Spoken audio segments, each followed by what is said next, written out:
Donc, bonjour à tous. Je me présente, Ariane. C'est moi qui animera le webinaire aujourd'hui, donc bienvenue. Le webinaire aujourd'hui s'intitule « Soutenir la participation des patients et leurs proches dans les soins de santé mentale de première ligne, un travail d'équipe », organisé par l'Axe santé mentale des populations du Réseau de recherche en santé des populations du Québec en collaboration avec le réseau Galaxia. Avant de débuter, je vous informe que la séance est enregistrée et qu'elle sera disponible sur la chaîne YouTube par la suite. Notre conférencier aujourd'hui se nomme Matthew Menier. Matthew est professeur associé au département de médecine familiale et médecine d'urgence à l'Université Laval et chercheur au Centre de recherche sur les soins et les services de première ligne de l'Université Laval. Ses recherches portent sur l'organisation des soins de santé mentale dans les services de proximité et sur l'engagement des usagers et des proches dans les soins et les services. À la suite de la présentation, nous aurons, vous pouvez poser des questions tout au long du webinaire. En fait, aussi, vous pouvez en poser. Et je vous invite à les poser sur le module questions et réponses, donc Q et R, situé au bas de votre écran. Il y a aussi, en fait, pour toute autre question en lien avec la logistique, problème de son, vous pouvez les écrire dans le module Converser et Johanna, agente de recherche du réseau Galaxia, se fera un plaisir de vous répondre. Je vous invite également à inscrire dans le module Conversation le nombre de participants dans votre salle si vous êtes plus d'une personne. Donc, enfin, je vous informe que vous recevrez dans les prochains jours un courriel pour l'évaluation du webinaire. Donc, je cède maintenant la parole à Mathieu pour la présentation. Merci beaucoup, Ariane. J'espère que vous m'entendez bien. Donc, j'aimerais commencer par remercier, faire un remerciement au réseau Galaxia de m'avoir invité à faire cet webinaire pour vous. Dans le fond, je vous présente des travaux sur lesquels je travaille depuis plusieurs années maintenant, que j'ai commencé pendant mon postdoc et puis que je continue dans mon rôle comme chercheur au Centre de recherche sur les soins et services de première ligne. Et donc, on va partir les choses. Donc, dans le fond, je vais commencer par juste vous présenter quelques messages clés que j'aimerais que vous reteniez au cours de ma présentation. On va faire un retour à ces messages clés à la fin. Mais dans le fond, c'est un peu le plan de pouvoir renforcer ces messages-là. Principalement, il existe plusieurs façons de soutenir la participation des usagers et des proches dans le système de santé. On sait que c'est vraiment une priorité de plus en plus que les usagers et leurs proches participent à différents niveaux. Puis, il y a vraiment plusieurs façons, souvent plusieurs façons qu'on y pense pour soutenir leur implication, autant dans les soins que dans d'autres niveaux du système de santé. Les usagers des proches peuvent être impliqués à différents niveaux. Puis ça, on va faire une démonstration des différents types de niveaux qui sont possibles. Et souvent, plusieurs stratégies d'engagement indiquent un travail d'équipe. Donc, un travail d'équipe autant au niveau d'une collaboration entre différents types de professionnels ou intervenants qui peuvent être impliqués dans les soins ou dans l'organisation des soins, ou sinon aussi une implication des usagers et leurs proches avec des intervenants qui doivent travailler en équipe ensemble. Et finalement, un dernier point, c'est qu'au Québec, je trouve qu'on est assez chanceux, puis c'est vraiment une richesse qu'on a d'avoir ces différents outils et ressources qui sont déjà disponibles pour soutenir la participation des usagers et des proches dans les soins et dans la planification, dans l'organisation et l'amélioration continue des services. Donc, vraiment, on a vraiment plusieurs ressources et outils qui sont disponibles. C'est vraiment intéressant. Puis, ça va nous permettre d'avancer plus rapidement dans la mise en œuvre de ces principes-là. Donc, je vais expliquer un peu, dans le fond, je vais vous présenter une étude que j'ai réalisée au cours de mon postdoc ici à l'Université Laval.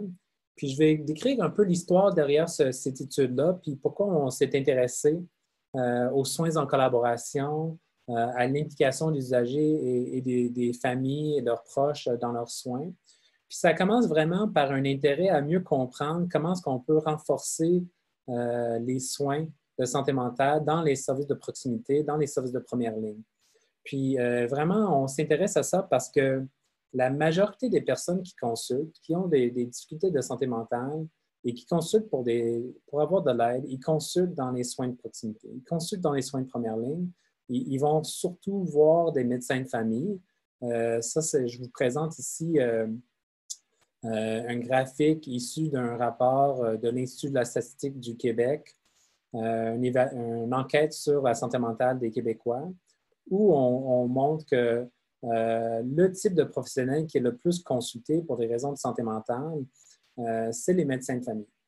Puis, c'est autant plus vrai lorsqu'on parle des troubles mentaux fréquents, donc les troubles dépressifs et anxieux, qui sont les troubles les plus prévalents dans notre population. Donc, mais si ce n'est pas les médecins de famille, il y a aussi beaucoup de gens qui consultent les psychologues, il y a beaucoup de gens qui consultent les infirmières, les travailleurs sociaux, beaucoup en service de proximité.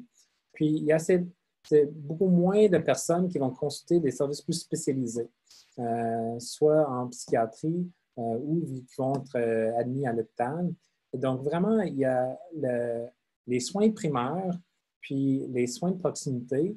Les services de proximité jouent un rôle essentiel dans l'offre de soins et services de santé mentale au Québec et partout ailleurs, si on parle au Canada et ailleurs dans le monde. Et donc, par contre, on sait que même s'ils sont très fréquents, même si ces personnes consultent beaucoup dans les services de première ligne, on sait qu'il y a parfois des défis au niveau de la qualité des soins, la continuité des soins, l'accès aux services. Et donc, on cherche des solutions afin de renforcer ces soins-là et mieux intégrer les services de santé mentale dans les services de première ligne et dans les services de proximité. Et donc, un des modèles de soins intégrés qui est le plus prometteur, qui est soutenu par le plus de données probantes, c'est les soins en collaboration. Donc, c'est quoi les soins en collaboration? C'est vraiment des modèles de soins au sein desquels des prestataires de soins de première ligne et de santé mentale, en collaboration avec les usagers et leurs proches, travaillent de concert pour assurer des soins plus efficaces, mieux coordonnés et plus centrés sur les besoins et préférences des usagers. Et donc, c'est vraiment cette intégration qui peut exister, cette collaboration, cette entraide qui peut exister entre les médecins de famille, les équipes de soins en première ligne et les autres intervenants ainsi que les spécialistes en santé mentale collaborent ensemble en soutien à un usager et leurs proches pour vraiment offrir les meilleurs soins possibles pour eux. Donc, souvent, on peut voir différents types de modèles, différents types de figures qui peuvent illustrer un peu cette collaboration-là.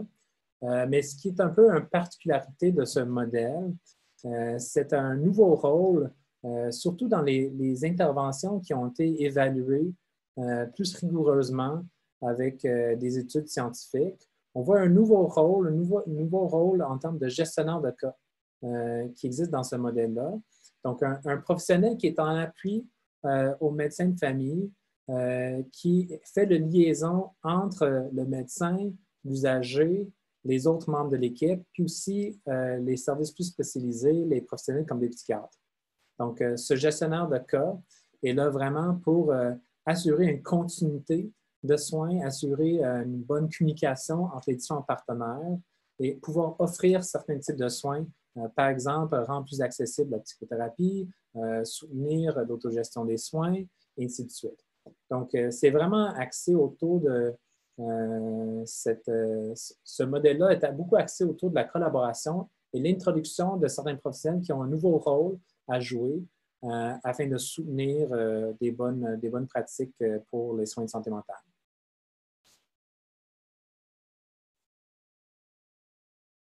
Donc, ça, moi, je travaille sur cette question des soins en collaboration depuis quelques années. Je suis en communication avec différents partenaires qui souhaitent implanter ce modèle-là partout au Canada, à l'international aussi.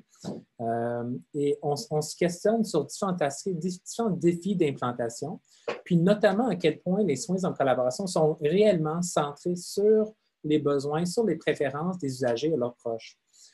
Donc, il y a plusieurs défis d'implantation, mais lorsqu'on essaie d'évaluer le rôle que les usagers et leurs proches jouent dans les soins, on voit que c'est assez variable, en fait. Puis parfois, le rhétorique autour de la question de l'implication des usagers et leurs proches est beaucoup plus fort que ce qu'on voit dans les pratiques usuelles.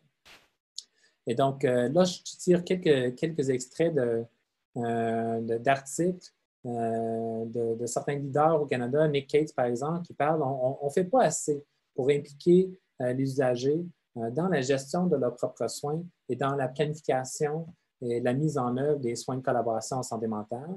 Puis, l'autre extrait, ça provient d'un usager qui dit que les professionnels, les acteurs ont longtemps parlé des soins centrés sur la personne sans vraiment réellement impliquer la personne qui est touchée par ces troubles-là, autant dans le développement des services ou dans la recherche, l'évaluation, et ainsi de suite. Donc, lorsqu'on parlait un peu de la question de l'implanter des soins en collaboration plus largement au Canada, on voyait vraiment une opportunité afin de mieux comprendre qu'est-ce qu'on pourrait faire pour soutenir la participation des usagers et leurs proches dans les soins en collaboration, qui est comme un modèle de bonne pratique pour l'intégration des soins de santé mentale dans les services de première ligne. Donc, on voyait vraiment une opportunité de mieux comprendre comment est-ce qu'on pourrait faire ça concrètement. Donc, on a développé un projet de recherche qui avait comme objectif deux objectifs. Donc, d'identifier et d'écrire les stratégies pour soutenir la participation des usagers et des proches dans les programmes de soins en collaboration. Ici, on s'est vraiment ciblé, on a ciblé les troubles mentaux fréquents, donc les troubles dépressifs et anxieux. Les interventions en soins de collaboration pour les troubles mentaux fréquents, c'est vraiment ceux qui ont été le plus étudiés. Donc, il y a énormément d'essais randomisés, énormément d'études qui ont étudié ces programmes-là. Et donc, on voulait voir quels sont les différents types de stratégies que ces programmes, ces leaders implantent, incorporent dans leur modèle de soins.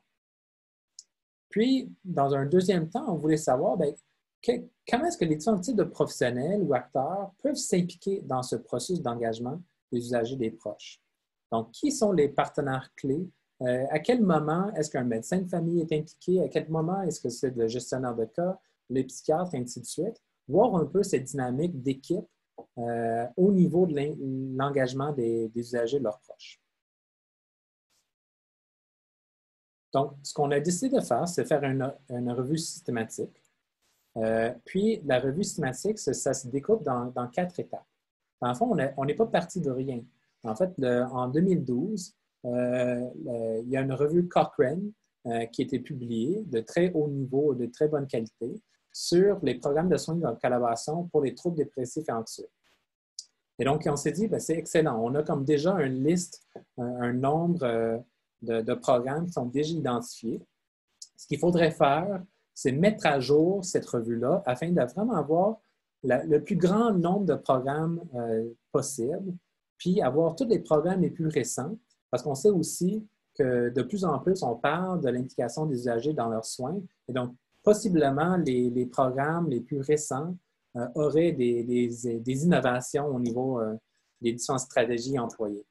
Et donc, dans le fond, on a commencé par cette revue Cochrane-là. On l'a mis à jour en utilisant les mêmes types de stratégies de recherche afin d'identifier des nouveaux programmes de soins en collaboration, donc les plus récents. Par après, on a utilisé une approche qui s'appelle le cluster searching. Donc, c'est des stratégies de recherche afin d'identifier d'autres types d'articles et de documents liés à chaque programme. Je vais expliquer cette stratégie-là en plus de profondeur dans quelques instants. Mais l'idée, c'est que dans le fond, à chaque fois qu'on a un essai randomisé sur un projet, mais cet article-là capte seulement un certain nombre d'informations, mais n'est peut-être pas complet. Et donc, il y a comme un besoin d'aller chercher plus loin dans d'autres types d'articles connexes afin de compléter un portrait d'un programme. Finalement, une fois qu'on avait ces différents types d'articles sur chaque programme, on a fait une analyse, une extraction des données sur les différents types de stratégies qui ont été employées pour impliquer les usagers et leurs proches. Et comme ça, on avait toutes les données nécessaires pour identifier les différents types de stratégies qui ont été utilisées et les décrire en détail. Donc, je présenterai ça pas en beaucoup de détails, mais dans le fond, on a employé la même stratégie de recherche qui a été utilisé par la revue Cochrane. Donc, on a regardé dans les bases de données qui sont de Cochrane, qui sont dédiées à la littérature en santé mentale, qui comporte déjà en lui-même déjà différentes bases, ainsi que la base pour la littérature en sciences infirmières, ainsi que d'autres registres d'essais randomisés. Puis, on a utilisé un panoplie de mots-clés en lien avec différents concepts clés. Donc, c'est les soins en collaboration et les soins intégrés. On avait un grand nombre de mots-clés. On avait des mots-clés pour les troubles dépressifs et anxieux, ainsi que des mots-clés pour les essais cliniques. Donc, dans un premier temps, on voulait identifier les articles qui étaient des essais cliniques pour chaque programme. Et par la suite, on utilisait d'autres stratégies pour trouver tous les autres types de documents connexes à chaque programme. Puis, la dernière vérification de la littérature, donc cette revue est à jour jusqu'au au mois d'août 2018. Donc, juste pour expliquer un peu le processus de cluster searching, qui est quand même quelque chose qui est un peu différent de ce qu'on a fait dans notre revue. Dans le fond, ce qu'on visait, c'est d'avoir un ensemble d'articles pour décrire chaque programme. Puis, au centre, on voit, par exemple, on pouvait trouver par nos différentes stratégies de recherche un essai randomisé qui décrit le programme CALM, qui était un programme dédié aux troubles anxieux. Donc, ça, c'est un article qui décrit le programme, qui décrit les différentes composantes du programme, qui publie les résultats de cet essai randomisé. Puis, par différentes stratégies, on est capable d'identifier d'autres types d'articles qui sont pertinents pour notre compréhension du programme et surtout qui vont peut-être nous fournir d'autres informations supplémentaires sur les différentes stratégies d'engagement qui ont été employées. Parfois, dans un article qui décrit un essai randomisé, il y a très peu d'informations. Il ne rentre pas nécessairement dans tous les détails. Donc là, on peut chercher les détails par d'autres moyens. Par exemple, on peut identifier, mettons, le protocole pour ce projet-là qui décrit justement l'intervention en plus de détails. On peut aller chercher par d'autres types de recherches par auteur, par exemple, une étude qualitative où ils ont justement évalué un peu l'implication des usagers dans leurs soins. Sinon, il y avait des études de suivi, d'autres études observationnelles, de suivi sur des effets à long terme des programmes. Donc, par le biais de différentes stratégies, on est capable d'assembler un ensemble d'articles et de documents pour bien décrire le programme. Puis, c'est tous ces documents-là qu'on a utilisés afin de décrire nos stratégies d'engagement. Puis, afin de pouvoir passer à l'analyse et l'extraction des données sur l'engagement, on voulait avoir un genre de guide, okay? Des différents types de stratégies à chercher. Puis donc, on a regardé dans la littérature pour voir quelles sont les différentes stratégies qu'on pouvait imaginer trouver dans ces programmes-là. Et on a développé un cadre conceptuel qui est beaucoup inspiré par d'autres cadres conceptuels qui existent actuellement dans la littérature sur l'implication des usagers et leurs proches dans les soins. Par exemple, c'est le cadre de Carmen en 2013, le cadre de Pomé sur le modèle de Montréal, publié en 2015. Et donc, on s'est inspiré de ces différents types de cadres-là pour créer notre propre cadre. Puis, c'est autant un outil d'extraction qu'on a pu créer pour notre projet qu'un résultat en soi en termes d'un cadre qui présente un ensemble de différentes stratégies d'engagement pour les usagers et leurs proches. Puis, ces différentes stratégies peuvent avoir lieu à différents niveaux de participation. Donc, on peut parler des soins directs qui sont vraiment au niveau de l'offre de soins et services qui sont faits par les professionnels. Donc, lorsqu'on interagit avec un usager, quels sont les types de choses qu'on peut faire? Bien là, on peut parler de faire une éducation psychologique à la personne, faire de la psychoéducation, de pouvoir faire des interventions de changement de comportement, par exemple l'entrevue motivationnelle, l'activation comportementale et ainsi de suite, de pouvoir soutenir l'autogestion, de faire des plans de soins personnalisés, d'impliquer la personne dans la prévision partagée, de pouvoir donner accès à la personne à leur dossier médical ou un genre de portail où ils pourront interagir, être en interaction, trouver des informations sur leurs soins. Des navigateurs qui sont là pour soutenir la personne à trouver les bons services dans leur communauté. Le soutien pour les proches, qui sont des soutiens spécifiquement dédiés aux familles, aux membres de l'entourage de la personne, ainsi que des pairs aidants. Donc, au niveau des soins directs, voici un ensemble de choses qu'on peut faire. Puis, il y a aussi un ensemble de choses qu'on peut faire à tous les autres niveaux. Donc, au niveau de l'organisation des services, il y a un ensemble de stratégies qui sont possibles. Dans l'enseignement des professionnels, il y a un ensemble de stratégies. Dans la recherche, il y a des façons, dans notre façon de concevoir les soins en collaboration ou d'autres types de services. Lorsqu'on fait des projets d'amélioration, il y a des choses qu'on peut faire. Puis, au niveau de l'élaboration des politiques de santé, il y a des stratégies. Et donc, on présente ici 27 différentes stratégies que les gens peuvent considérer lorsqu'ils souhaitent impliquer l'usager et les proches dans leurs soins ou dans la planification des soins, dans l'enseignement ou ainsi de suite. Et il faut comprendre que certaines stratégies ont comme but plus d'informer la personne, de consulter les personnes. Puis d'autres types de stratégies, on vise vraiment un partenariat ou un co-leadership avec eux. Puis, c'est certain que dans un monde idéal, on pourrait souhaiter qu'on rentre de plus en plus possible en partenariat avec les personnes, mais parfois, c'est très légitime de vouloir juste faire une consultation rapide afin d'avoir une information nécessaire pour soutenir une prise de décision. Et donc, il y a différents types de stratégies qui peuvent exister à travers ce continuum d'engagement-là. Et selon les circonstances, différents types de stratégies vont tout à fait être appropriés.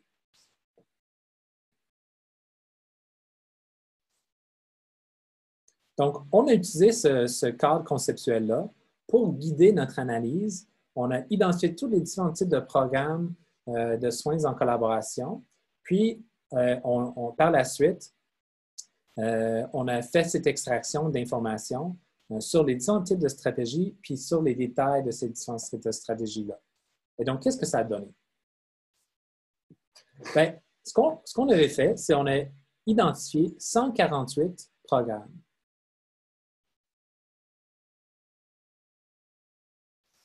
Et je vais juste retourner parce que je vois qu'il y a une information qui est manquante, mais c'est correct.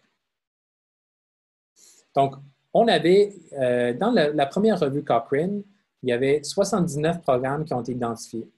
Dans la mise à jour de la revue, on a identifié 69 programmes. Ça fait en sorte qu'on avait ensemble, dans son ensemble, 148 programmes de soins en collaboration pour les troubles dépressifs anxieux. Puis, lorsqu'on utilisait les différentes stratégies pour trouver les autres documents, on avait au-dessus de 500 articles qu'on a utilisés pour faire l'extraction des informations. Et lorsqu'on regardait le nombre de stratégies par programme qui ont été utilisées, et dans le fond, le nombre médian des stratégies, c'est 2. Donc, si on revient un peu à notre cadre conceptuel, on présente 27 différentes stratégies pour impliquer l'usager et les proches dans leurs soins. Donc, lorsqu'on regarde chaque programme, il y a un médian de 2. Donc, il y avait 30% des programmes où c'était vraiment 2 stratégies. Il y avait quelques programmes où il y avait vraiment beaucoup de stratégies, 7, 8, 9 stratégies. Mais sinon, la majorité des programmes tournent autour d'une stratégie, 2, 3, 4 stratégies. Donc, quand même un nombre limité de stratégies par programme qui nous fait en sorte penser qu'il y a peut-être de la place à l'amélioration au niveau de l'implication des usagers et leurs proches dans ces soins-là, dans ces types de programmes. Si on regarde le niveau de participation par les types de programmes, par le niveau de participation. Donc, il y avait ce qu'on voit, c'est que la grande majorité des programmes, dans la grande majorité des programmes, l'implication des usagers se passe au niveau des soins directs. Donc, au niveau de l'éducation, au niveau de soutien à l'autogestion, il y a beaucoup moins de programmes qui présentaient des informations sur une implication au niveau de l'enseignement des professionnels dans les équipes, par exemple, ou dans l'organisation des soins.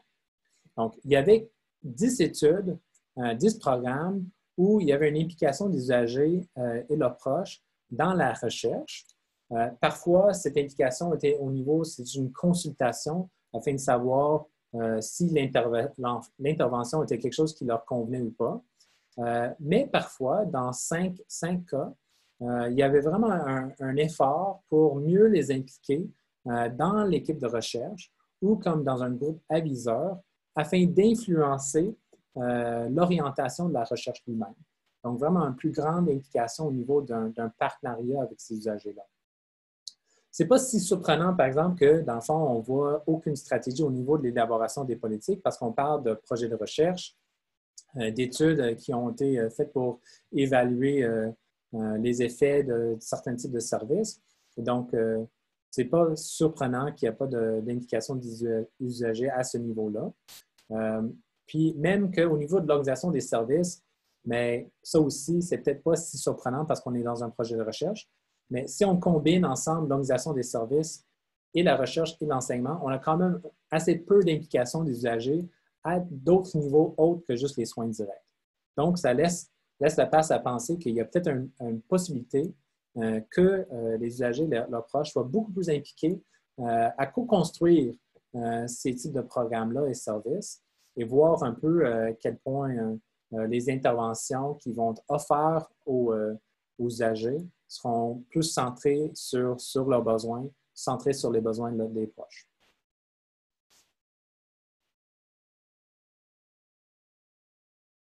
Si on regarde maintenant les différents types de stratégies qui sont offertes au niveau des soins directs. Donc, dans la dernière slide, vous avez vu que dans le fond, c'est là que ça se passe au niveau de l'engagement des usagers et leurs proches. Donc, qu'est-ce qui est offert? Qu'est-ce qu'on fait? Mais dans la grande majorité des cas, c'est vraiment l'éducation qui est offerte, qui est quand même pas au niveau vraiment où on cherche à créer un partenariat, ce n'est pas un co-leadership avec les personnes, c'est vraiment la transmission de l'information qui est plutôt unidirectionnelle. Et donc, c'est ça qui est la stratégie la plus utilisée dans les programmes de soins en collaboration. Sinon, dans moins de la moitié des programmes, vous avez aussi le soutien à l'autogestion.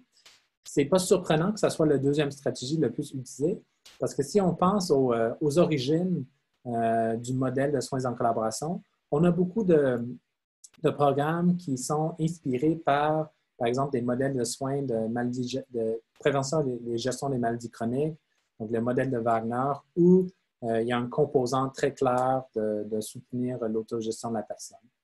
Et donc, c'est vraiment la deuxième type de stratégie qui est le plus utilisée. Sinon, on tombe vraiment, c'est vraiment le tiers des programmes qui démontrent différents types d'autres stratégies. Par exemple, les plans de soins personnalisés.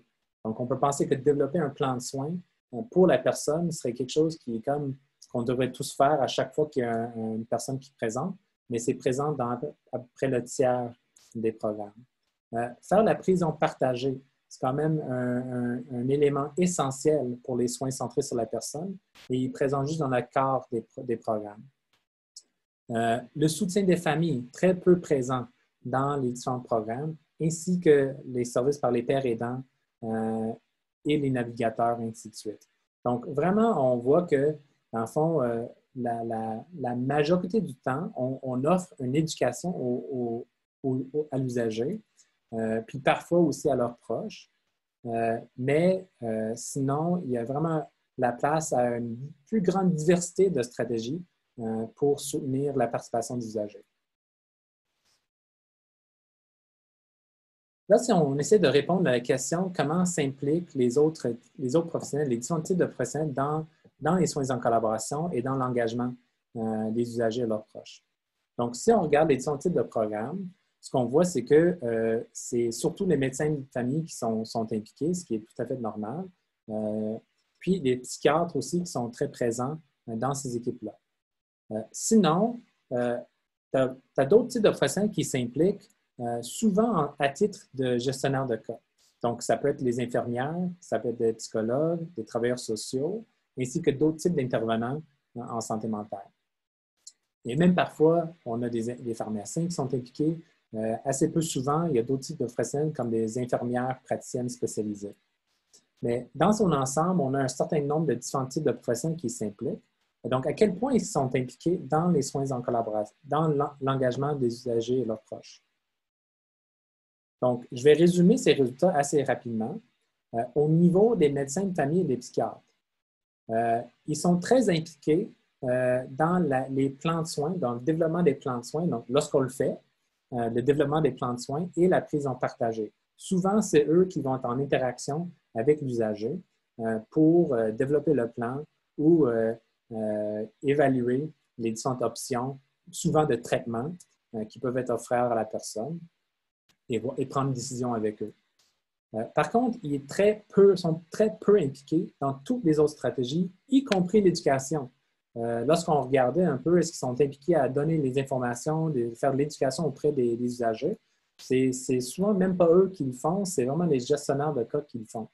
Donc, lorsqu'on parle des gestionnaires de cas, ils sont très impliqués dans toutes les stratégies. Ils ont vraiment un rôle très critique au niveau du soutien pour l'engagement des usagers et leurs proches. Puis, ce qu'on essaie d'évaluer, c'est est-ce qu'il y a des différences entre les différents types de professionnels qui jouent ce rôle-là.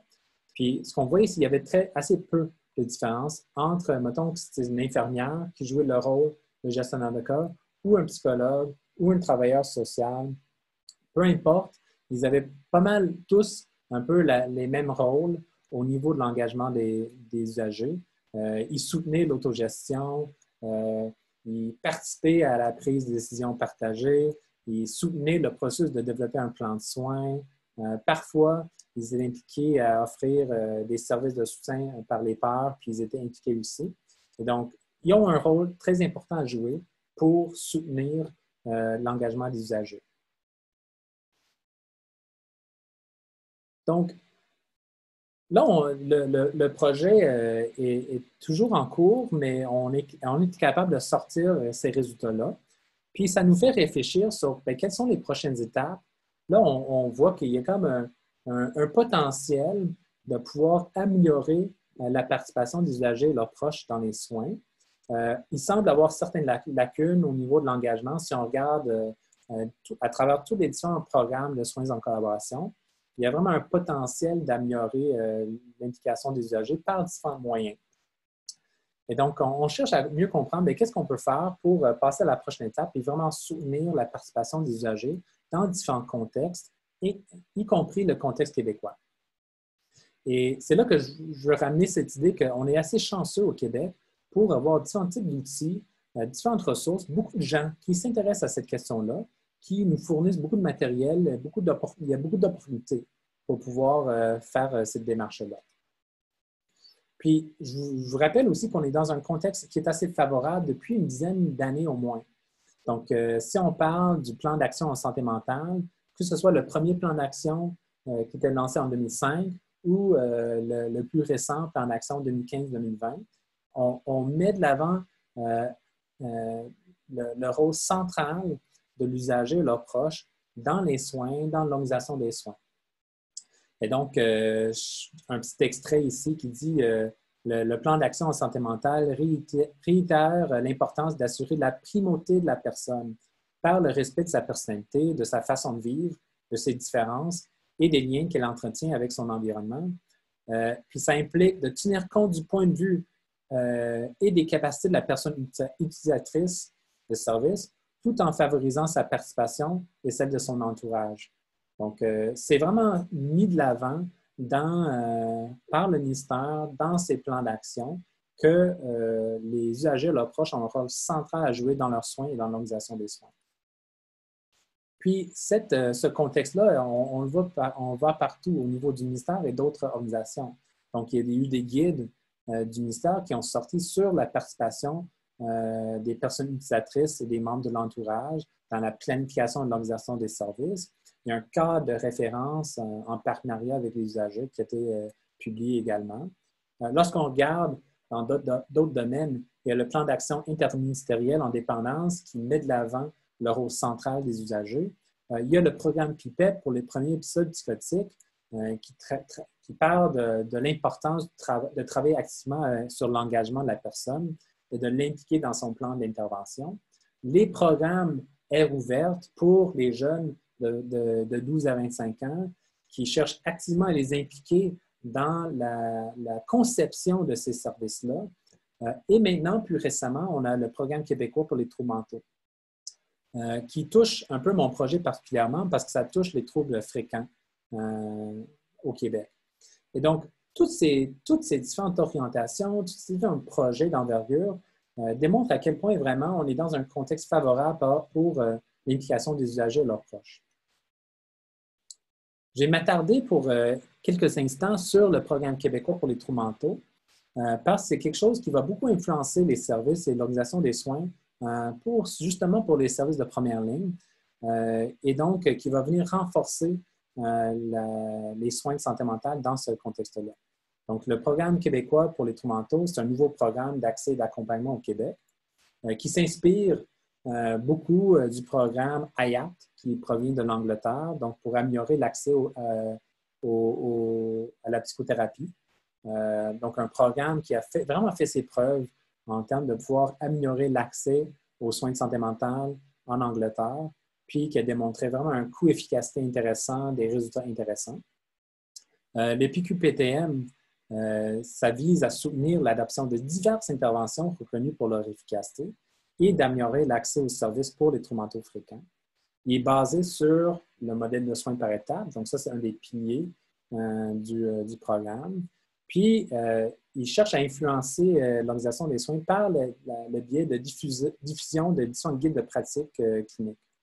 Et donc, c'est des guides de pratique qui proviennent de l'organisation NICE en Angleterre, qui ont été traduits et contextualisés pour le contexte québécois, puis pour tenir compte aussi des lois québécoises. Et donc, si on veut parler de l'implication des usagers dans leurs soins, c'est important de pouvoir proposer des différentes stratégies qui vont être cohérentes avec tous ces différents types d'orientation et d'ailleurs le programme québécois pour les troubles mentaux. Et donc, quelques stratégies qui sont pertinentes dans ce contexte-là. Entre autres, il y en a pas mal d'autres qui sont intéressants aussi. Lorsqu'on parle surtout des soins directs, qu'est-ce qu'on peut faire? Bien, on peut soutenir la prévision partagée. On peut favoriser l'auto-soin ou l'autogestion des soins. On peut essayer de promouvoir le soutien par les pairs et la participation des proches.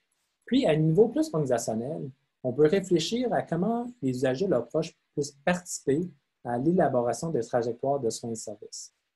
Donc, je vais rentrer un peu dans ces différentes stratégies-là. On va commencer par parler de la prise en partagée. La prise de décision partagée, c'est un processus par lequel les décisions sont prises conjointement par l'usager et un ou plusieurs professionnels de la santé en tenant compte des meilleures informations disponibles, le jugement clinique des professionnels et les préférences et valeurs des usagers. Lorsqu'on parle vraiment d'établir un consentement éclairé au niveau des décisions de soins, on peut adopter une procédure de prise en partagée pour vraiment atteindre cet objectif-là, puis s'assurer que, dans le fond, les meilleures informations, les données probantes qui doivent être mises de l'avant dans une décision sont présentes, que le jugement clinique est tenu en compte, puis qu'on cherche vraiment activement à comprendre qu'est-ce qui est important pour la personne, puis quelles sont ses préférences. Donc, lorsqu'il y a une décision à prendre, il y a plusieurs questions à se poser. Donc, s'entendre sur la décision qui est à prendre. Parfois, c'est important de dire, bien, nous avons une décision à prendre par rapport, mettons, au traitement qui doit être offert, par rapport au suivi à effectuer, par rapport à quel service chercher. Donc, établir une compréhension commune de la décision à prendre, de bien comprendre bien, quelles sont les options qui sont disponibles à nous, quels sont les différents risques et bénéfices de ces options-là, et quelles sont les préférences de la personne. Qu'est-ce qui est important pour eux au niveau de leurs valeurs? Donc, si on est en train de poser ces questions-là, on est clairement dans une démarche de décision partagée. Et c'est ça qu'on devrait essayer de faire le plus possible avec nos usagers, ainsi que leurs proches, lorsqu'on a des décisions importantes à prendre, puis on est dans un contexte d'incertitude. Donc, ce n'est pas juste le clinicien qui peut décider pour la personne. Lorsqu'on doit tenir compte des préférences de la personne, c'est dans cette démarche-là qu'on devrait être. Afin de soutenir ce processus-là, on peut faire appel à des outils d'aide à la décision. Donc, un outil d'aide à la décision peut aider les usagers et les professionnels de la santé dans leur prise de décision en rendant plus explicite la décision à prendre, en fournissant de l'information au sujet des options et des risques et bénéfices, et en clarifiant les valeurs et préférences des usagers. Donc, c'est un outil qui peut être utilisé dans la rencontre clinique afin d'intégrer ces différents éléments-là. Puis, normalement, on cherche vraiment à utiliser des outils qui sont faciles à utiliser, surtout en première ligne, qui sont faciles à utiliser pour les usagers et les cliniciens pour qu'ils puissent utiliser les outils ensemble. Donc, puis je peux vous dire comme information, ce qui est intéressant, c'est lorsqu'on a fait notre étude sur les soins en collaboration, donc la revue systématique, on était capable d'identifier qu'il y avait à peu près le quart des projets de programmes qui mentionnaient que la prévision partagée était quelque chose qu'ils ont fait. Mais il n'y avait aucun programme, 0 programme sur 148 qui ont fait appel à un outil de l'addition. Puis ça, c'est quand même important parce que ça démontre à quel point ces processus de décision peuvent être un peu moins structurés. Donc, lorsqu'on utilise un outil de la décision, ça nous aide à structurer ce processus-là, puis s'assurer qu'on fait tout ce qui est important pour arriver à une décision éclairée. Donc, je peux vous présenter rapidement un outil de l'addition qui sera bientôt disponible pour la dépression. Donc, notamment au niveau du choix de traitement. Donc, ça, c'est un outil d'addition qui a été développé aux États-Unis par une équipe de recherche en partenariat avec les usagers et les cliniciens. Puis, ça touche l'addition de quel antidépresseur choisir pour la dépression. Puis, c'est un outil qui est disponible gratuitement en anglais et en espagnol et qui sera bientôt disponible en français, puis qui sera adapté pour le contexte québécois.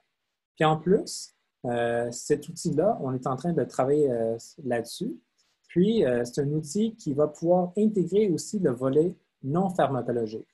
Et donc, au cours de la prochaine année ou deux, je pense qu'au cours de la prochaine année, c'est un nouveau outil qui sera disponible.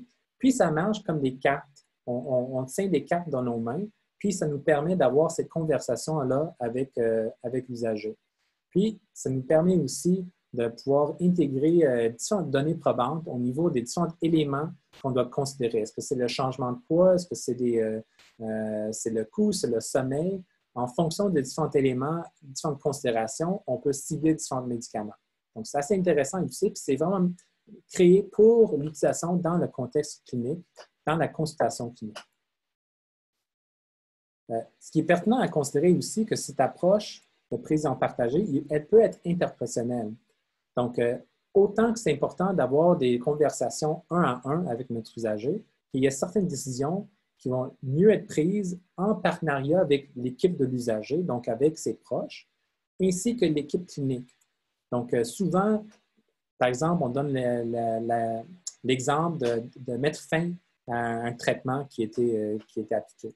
Donc, lorsque la personne doit considérer est-ce que je termine, je vais arrêter de prendre mon antidépresseur, quels sont les différents intervenants qui sont impliqués dans le dossier? On les met autour de la table, on les met en lien afin de pouvoir prendre la décision ensemble puis considérer le pour et le contre de cette décision-là. Puis, à la fin de la journée, on prend la décision ensemble avec toutes les bonnes informations en tenant compte de la préférence de la personne. Donc, c'est vraiment une approche à privilégier dans les milieux de soins le plus possible. Je vais parler maintenant des autosoins et de l'autogestion des soins.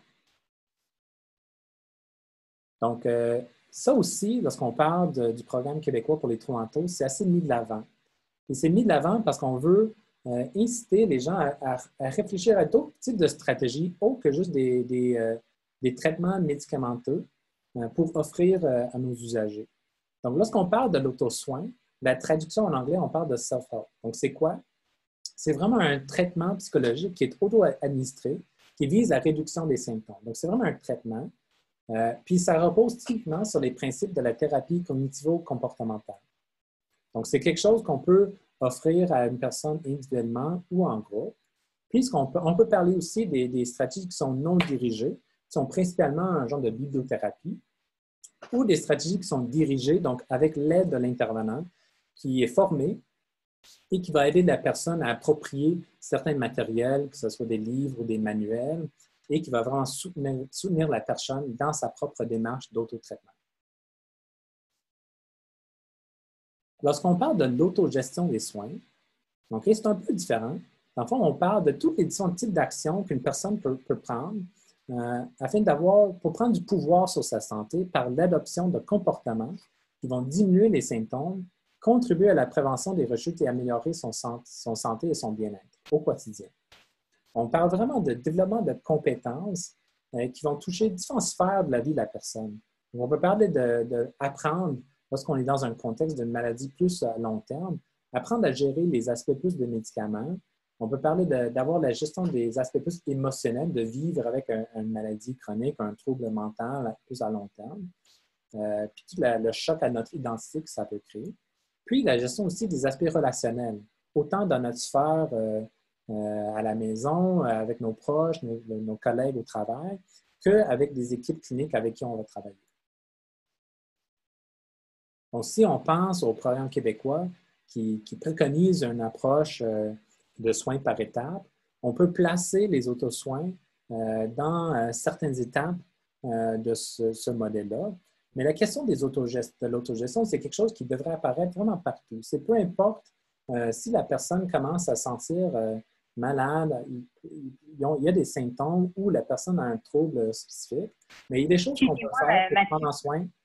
Mathieu, excusez-moi, c'est juste pour rappeler qu'il reste pas beaucoup de temps pour les questions. Donc, il est 12h46. Donc, je ne sais pas si vous voulez conclure plus rapidement pour laisser place aux questions. Merci. Oui, merci. Je vais avancer rapidement.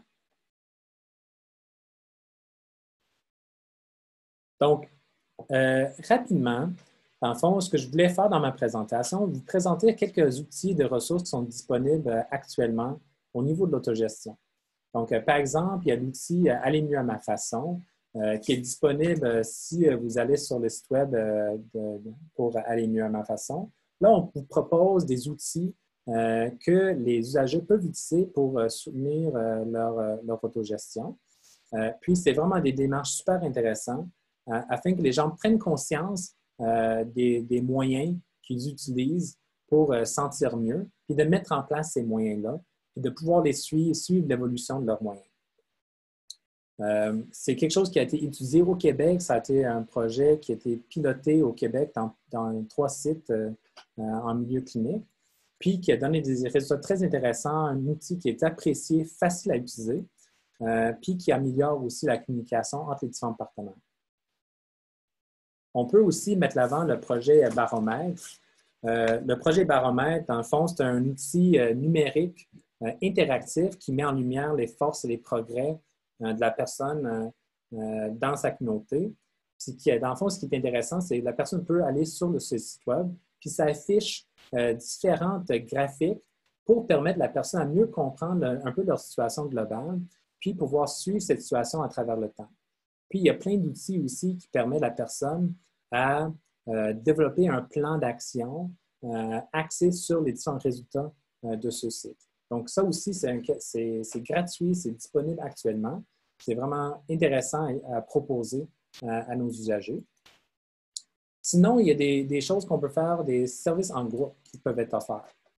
Donc, des ateliers d'autogestion, par exemple, en groupe de l'organisation Revivre. Donc, je vous invite à regarder le site web de Revivre, mais ils offrent dans la région de Montréal, puis de plus en plus dans d'autres régions, un atelier pour différents types de troubles. Donc, on peut suivre un atelier pour les troubles dépressifs, par exemple. Puis, il y a 10 séances qui sont offertes avec différents thèmes qui sont offerts aussi sur la communication, les problèmes de sommeil, la gestion du stress. Donc, vraiment des éléments qui vont permettre à la personne à créer une plus grande capacité de prendre sa propre santé en charge. Je vais passer assez rapidement sur les dernières stratégies. Le soutien par les pairs, on sait que c'est important, c'est très apprécié par les usagers. Donc, c'est une relation d'entraide qui se crée en 2 personnes qui ont vécu une expérience commune. Puis, c'est basé vraiment sur cette conviction que des personnes ayant fait face et ont enduré et surmonté de l'adversité peuvent offrir un soutien utile, de l'encouragement, de l'espoir ou un mentorat aux personnes vivant des situations semblables. Donc, c'est un soutien qui peut être offert individuellement, en groupe ou même virtuellement par le biais de différents sites web. Puis, il y a différents types de stratégies que les pairs aidants peuvent offrir à la personne. Puis, au Québec, on est assez chanceux d'avoir un programme Pairs aidants réseau. Donc, le Pairs aidants réseau, dans le fond, c'est un programme pour former des pairs aidants pour être embauchés dans le réseau. Il y a tout un travail qui est fait pour soutenir cette embauche-là, pour soutenir le père aidant une fois qu'il est embauché, puis aussi aider les milieux d'accueil à bien intégrer la personne dans les soins, dans le travail d'équipe, puis aussi de pouvoir offrir une possibilité de formation continue à travers le temps. Donc, je vous invite à regarder ce programme-là si c'est quelque chose qui vous intéresse, mais il y a vraiment un beau potentiel de faire mieux connaître ce programme-là, surtout dans les soins et services de première ligne, de services de proximité. Au niveau de la participation des proches, on a vu dans la revue systématique, c'est quelque chose qui n'a pas été offert beaucoup. Et donc, il y a vraiment, c'est un ensemble de différentes stratégies qu'on peut utiliser pour informer, consulter, soutenir et collaborer avec les familles. Je vais sauter sur cette diapo-là. Mais ce que je voulais vous présenter principalement, c'est cette idée que notre implication des proches devrait aller au-delà de l'éducation qu'on peut offrir. C'est vraiment, on devrait être capable de faire plus, autant évaluer leurs propres besoins, parce que les gens qui soutiennent quelqu'un qui a un trouble mental, bien, eux autres, souvent, ils ont des propres besoins. Mais aussi, ce qu'on avait vu dans la revue systématique, c'est qu'on peut imaginer une implication des proches dans la prise de décision, au niveau des traitements, au niveau des soins. Ils peuvent être impliqués au niveau du développement des plans de soins individualisés pour la personne. Ils peuvent aussi également participer à l'autogestion des soins, de soutenir la personne à développer ces compétences-là à travers le temps. Puis, ils peuvent être impliqués au niveau des pairs aidants. Ils peuvent être des pairs ou recevoir de l'aide d'un père aidant qui sont des proches. Donc, toutes ces différentes stratégies, on devrait être capable de les imaginer et de les mettre en place dans notre système au Québec. Puis, si vous cherchez d'autres informations sur la participation des proches, bien, je vous invite à regarder le site web de la bibliothèque virtuelle du Centre national d'excellence en santé mentale, qui a été développé aussi avec le Centre de recherche CIRIS, qui a beaucoup de ressources pour vous informer sur comment faire ça, le soutien par les pairs et avec les proches. Je vais peut-être sauter la question de l'élaboration des trajectoires. Dans le fond, mon message était que si on regarde le programme québécois pour les troubles mentaux, on parle de qui est responsable de développer les trajectoires de soins. Puis on parle d'une équipe qui est formée d'intervenants, de gestionnaires et de représentants d'établissements. Puis, je vous invite à réfléchir à cette possibilité que les usagers devraient faire partie, les usagers et leurs proches devraient faire partie de ces équipes-là. Et j'ai mis dans ma présentation 2 guides qui parlent de la création, de l'élaboration des trajectoires, l'animation des trajectoires. Et dans ces 2 guides-là, on met de l'avant l'importance des usagers et leurs proches dans l'élaboration et l'évaluation des trajectoires. Et je pense que ça va être important en santé mentale si on veut maintenir, si on veut promouvoir des soins centrés sur la personne et leurs proches, que les usagers et leurs proches participent à la co-construction, à l'élaboration de ces trajectoires-là.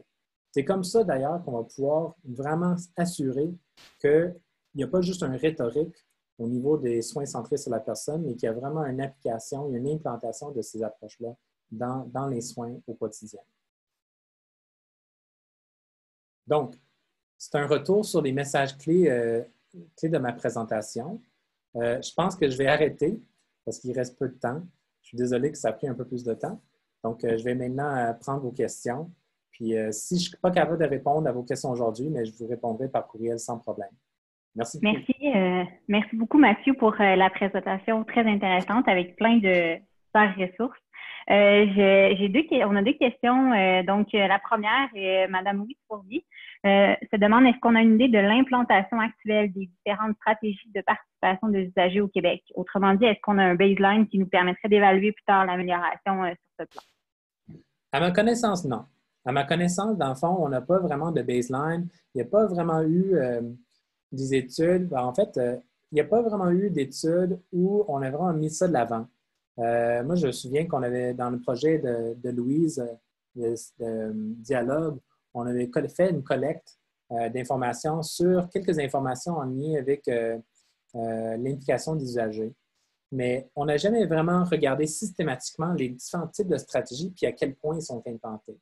Donc, ça d'ailleurs, ça fait partie des choses qui m'intéressent. J'avais commencé le développement d'un outil d'évaluation pour ces services-là. Puis j'espère qu'on va pouvoir le finaliser au cours de la prochaine année. Mais on a développé un questionnaire qu'on pouvait appliquer dans les services de première ligne qui, justement, évaluait différentes dimensions d'engagement des usagers et leurs proches. Donc, c'est un questionnaire d'ailleurs qui a été développé en co-construction avec des usagers eux-mêmes. Donc, éventuellement, c'est mon espoir qu'on aura ce portrait-là, mais à ma connaissance, on n'a pas nécessairement une bonne compréhension d'à quel point les gens font l'autogestion, à quel point la précision partagée est appliquée ou pas. Dans d'autres contextes, oui, mais au Québec, non. Un bon sujet de projet de recherche. Donc, une autre question qui est posée par monsieur ou madame, Michel Clément. Habituellement, la question de la famille et des proches fait problème dans l'intervention de santé mentale, donc droit, éthique, etc. Est-ce que les modèles de soins de collaboration pallient efficacement à ces difficultés? Quelles en sont les difficultés? Quelles en sont les réussites en lien avec la famille et les proches? Oui.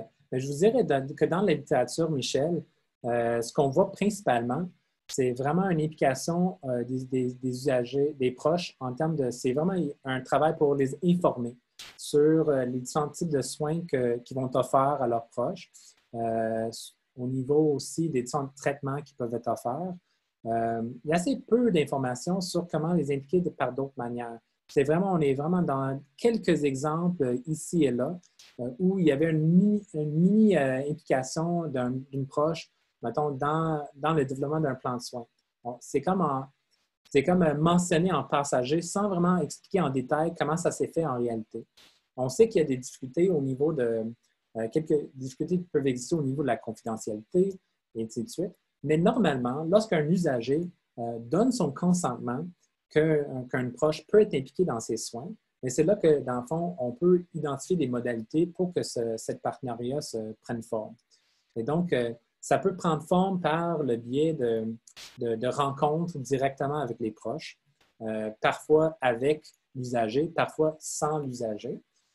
Ça peut prendre forme aussi par d'autres communications qui vont se faire à travers le temps.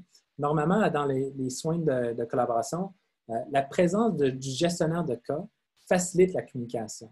Puis, étant donné qu'on n'a pas ça au Québec nécessairement, on n'a pas, surtout dans les soins de première ligne, pour les troubles mentaux fréquents, on n'a pas des professionnels qui jouent ce rôle-là de gestionnaire de cas. Il est plus difficile parfois de trouver le temps pour communiquer avec les familles, communiquer avec les membres de l'entourage. Donc, c'est vraiment cette question, si on veut être capable d'améliorer la participation des usagers par différents moyens, puis améliorer l'implication des proches, mais ça va nécessiter un changement de pratique, un changement de rôle pour certains professionnels afin de libérer certains professionnels à avoir le temps nécessaire de faire ce travail-là. Donc, c'est quelque chose à voir un peu comment on pourrait faire ça. Je pense que parmi les différentes stratégies, si on parle de l'entrevue motivationnelle, le développement des plans de soins personnalisés, c'est vraiment un des endroits où il y a moins de compréhension sur comment on peut le faire concrètement, impliquer les familles. Puis, donc, j'inviterai les participants à vraiment nous suggérer des pistes. Il y a des ressources sur le site web du Centre national d'excellence en santé mentale. Puis, les organismes communautaires qui existent ont une grande expertise dans ce domaine-là, mais par contre, ne sont pas toujours en lien avec les équipes traitantes. Donc, ça aussi, c'est un élément à renforcer dans les soins au Québec. On a le temps pour une dernière question, Mathieu. Il y a une minute. Donc, Marjorie Montreuil qui demande est-ce que certains de ces programmes et stratégies visent aussi les enfants et les adolescents? Est-ce que tu peux répéter la question? Est-ce que certains de ces programmes et stratégies visent aussi les enfants et les adolescents? Oui, tout à fait. Donc, dans le fond, les différentes stratégies qui peuvent être proposées, dans le fond, dans la revue systématique, on avait inclus tous les différents programmes, peu importe si ça visait des enfants, des adultes, des personnes âgées. Et donc, plusieurs de ces stratégies-là sont tout à fait appropriées pour les enfants. On peut pensez qu'il y a parfois moins d'outils, de ressources sont disponibles parce qu'on parle, mettons, des outils d'aide à la décision. Mais est-ce qu'on a vraiment des outils d'aide qui visent particulièrement le cas des enfants? Ça, il y a vraiment des zones de développement à penser pour le futur. Mais sinon, les principes sont pas mal les mêmes. De pouvoir soutenir l'autogestion, c'est important autant pour un enfant qu'un adolescent, qu'un adulte. Soutenir les proches, dans le fond, on le voit plus, l'implication des proches dans les soins auprès des soins auprès des enfants. Ça, il y a vraiment plus une culture de faire ça. Et donc, oui, tout à fait, le service des pères aidants, le soutien par les pères aidants, aussi important pour les enfants que chez les adultes, que chez les aînés. Donc, il y a plusieurs de ces stratégies qui s'appliquent dans le contexte des soins pour les jeunes. Eh bien, un grand merci, Mathieu, pour la présentation, pour la réponse aux questions. Je veux juste rappeler aux participants de ne pas oublier d'inscrire dans l'onglet « Converser » le nombre de participants qui étaient dans votre salle et je vous remercie à tous pour votre participation. Bien, merci beaucoup.